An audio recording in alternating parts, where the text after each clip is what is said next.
Howdy! Welcome to another episode of the Bible in 1 Year with the Preacher's Husband. Tonight we're talking about 2 Samuel chapter 19 through 21. And tomorrow we're going to go through some more Psalms. We're going to do Psalm 5, 38, 41, and 42. So let's get started in 19. 19 is titled David's Kingdom Restored. Now right off the bat, Joab returned to Mahanaim from the battle to hear about David's mourning over Absalom. Now victory was turned into mourning because victory had come through Absalom's death. In this bittersweet moment, though, David's victory and his troops returned to the city. They returned victorious, but they came back acting like they had just lost the battle instead of winning the battle. So right away, Joab recognized that this was a very serious public relations problem that the king was going to have to face if he persisted in this mourning this traitorous Absalom, even though he was his son. It was going to kill the soldiers' loyalty. And that's kind of the theme of today, is loyalty.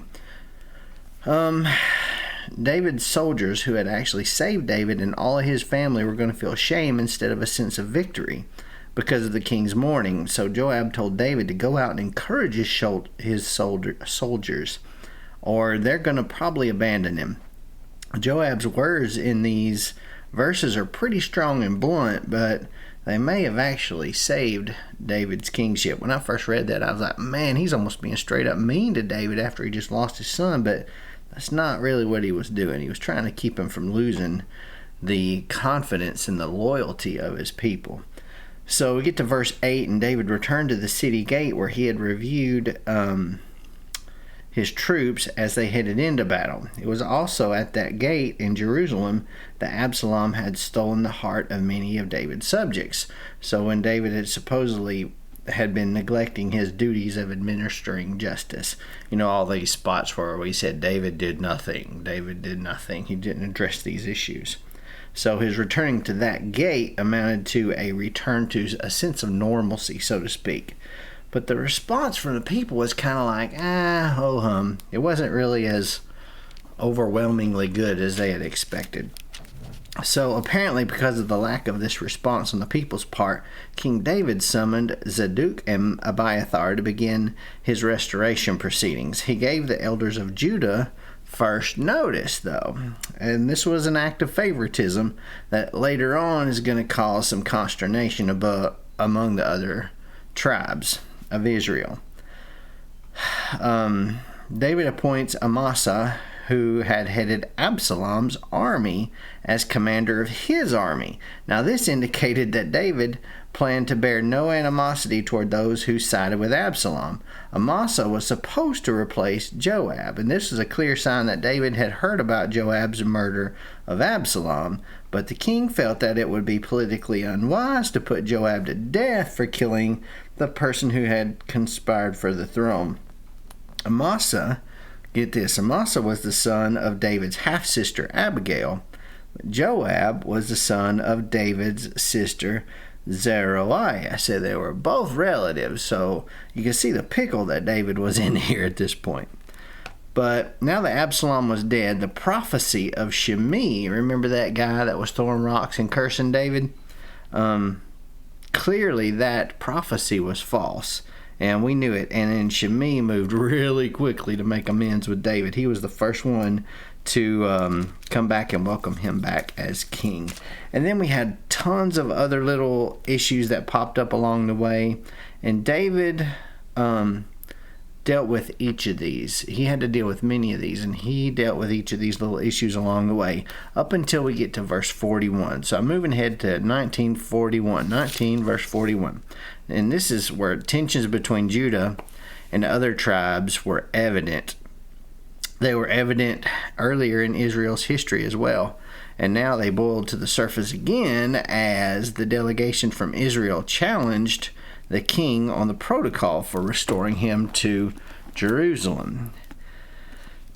The term here in verse 41, take you away secretly, is literally means stole you. The northern tribes here, they also felt that they were underrepresented in comparison to the leaders of Judah. In other words, they were claiming that David played favorites with Judah and gave them more than they were going to get. The men of Judah answered, and instead of allowing David to answer, the men of Judah spoke up, and they asserted that since David was their relative, or a closer relative by blood, that they had taken the lead in restoring him as a king, so they, of course, needed to get more. However, they insisted that their tribe was not treated with favoritism, even though they kind of were. So there's a little tension going on. And when this happened, we get to chapter 20, and there was this wicked man named Sheba, it says, and he blew this ram's horn, and he shouted, "We have no portion in David, no inheritance in Jesse's son. Each man to his tent, Israel." So all the men of Israel deserted David and followed Sheba. All the men of Israel. But the men of Judah, from the Jordan all the way to Jerusalem, remained loyal to their king. Now, this loyalty here that we're talking about kind of reminds me of patriotism in a way, because patriotism is kind of a form of loyalty where you want to support your country, and you want to put the needs of your country above your own personal needs, the needs of your country above the needs of other countries. But a lot of these guys from Israel were not like that. They placed their personal wants and needs above the king's needs and above the country's needs. But these men of Jerusalem were not that way. And it's kind of funny how terminology changes over time. And then specifically when I'm referring to the word patriotism, I'm going to switch this over. Patriotism, I get caught up in words and the meaning of words, but the truth of the matter is, what a word means today is not necessarily what it meant 20 years ago. It's not what it meant 100 years ago. It's probably not what it's going to mean 50 years from now. For instance, the word patriotism itself, if we look it up in the dictionary, if we pick up a Noah Webster's American Dictionary from 1828, and it defines the word patriotism like this. It says, patriotism is the love of one's country, the passion which aims to serve one's country, either in defending it from invasion or protecting its rights and maintaining its laws and institutions in vigor and purity. Patriotism is the characteristic of a good citizen, the noblest passion that animates a man in the character of a citizen. Now that's an amazing, vivid picture of what patriotism is. But if we take that same word and we look it up in the Merriam-Webster's College Dictionary that was printed and copyrighted in 2004, okay, the last one was 1828. Now we're looking at the definition of the word patriotism in 2004. It says, love for or devotion to one's country. That's it. That's all that's there. That's all it is, just love for or devotion to one's country. None of that other stuff is involved anymore. Just the love for your country, that's it. None of the actions that go along with it. Note how the definitions have changed, and it's changed pretty dramatically. Noah Webster's patriot defends his country with objective actions versus the vague, subjective patriotism of one who only feels and expresses love for his country. True patriotism is not just an emotional feeling. It is an action. There's action involved in patriotism, not just a feeling. Webster's original definition includes a love for country, service to country, defense of country, protection of the rights of country, maintenance of the laws and institutions of the country, preservation of religion and morality in public and private life, and puts the needs of the country above personal or partisan desires, as well as above the favor of foreign nations. And that's the kind of loyalty and that's the kind of patriotism that we're talking about here in the Bible when we're talking about these men of Judah that stuck with David all through the hard times. So, back to it. David said to Abishai, he says, Sheba is going to do more harm to us than Absalom did. So take your Lord's soldiers and you pursue him, or he's going to find fortified cities and he's going to elude us. So they do. They go after him. Joab and his brother Abishai pursued Sheba. Sheba gets all the way through all the tribes of Israel to Abel of Beth Maachah. And there Joab's troops catch up with him and they besiege the town around him. And Sheba's caught inside there. Well, there's this lady that comes out and says, "Oh, don't kill us all." And Joab talks to him. And basically the woman says, "We're going to give you Joab." And Joab, nope, not going to do it. We're going to take this town. But the woman says, "Watch, we're going to take his head and we're going to throw it all over the wall to you." And the woman went in and went to all the people and her wise counsel, and she talked to them about it, and they cut off the head of Sheba for him, and they threw it out to Joab. So Joab blew his ram's horn, and they dispersed from the city because they had done their job. They had gotten Sheba, the one that they were going for, without even killing tons of people. So Joab returned to the king of Jerusalem. Now, something stuck out to me here, and I got to reading along through here. Remember, Israel came into being from slavery. They were slaves in Egypt, and they came out of Egypt, and they gained their freedom. And it says from verse 23 to 26, we get to 24, it's just listing who the leaders were. And it says in verse 24, Adoram was over forced labor. And I'm like, forced labor? They were slaves. So now there's forced labor involved here, and it does. I looked into some commentary, and it says forced labor appears here for the very first time. During Solomon's days, only non-Israelites made up this group.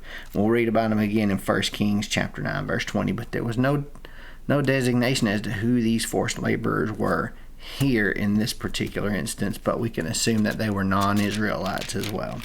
So we get to chapter 21 now, and this is justice for the Gibeonites. Now, during David's reign, there was a famine for 3 consecutive years. So David inquired of the Lord. The Lord answered, "It is due to Saul and to his bloody family because he killed the Gibeonites." So this famine's happening because of something that Saul did a long time before. Now let's back up a little bit. Chapter 21 forward from here on is part of these last 4 chapters of 2 Samuel. They're not in chronological order as one would expect. They contain 6 accounts of matters pertaining to David's life, but they're not chronological to the rest of the book. It appears that the author here had an additional information that he wished to include about David, but it wasn't exactly in perfect chronological order. But he decided that this was the best place to put it, so boom, there it is. And the first account here was when God used this continuing famine to prompt David to seek the reason behind this calamity. So when he does, of course, the Lord tells him Saul and his bloody family had killed the Gibeonites. So the Gibeonites had remained in the land since the days of Joshua. And the Israelites had taken an oath not to destroy them. That was in Joshua chapter 9, verses 3 through 17. Saul, however, had not honored that oath and had killed many of them. So the Gibeonites asked for the death of 7 of Saul's male descendants. Now, this was a form of reparation, so to speak, for stuff that had happened before David even came into power. But he submitted and did it, and he complied with what they had requested. With one exception, he spared Mephibosheth. And this was in accord with his earlier oath regarding Jonathan that we read about in chapter 9, verses 1 through 10, and in 1 Samuel 18, chapter 20, and also chapter 23. So he did not let Mephibosheth die because he already had an oath to him about that. Then there's the burial of Saul's family, and then we get to these Philistine giants. Now this stirred up a little bit of controversy, actually. Ishbi-Benob is unknown outside of this passage here in verse 16.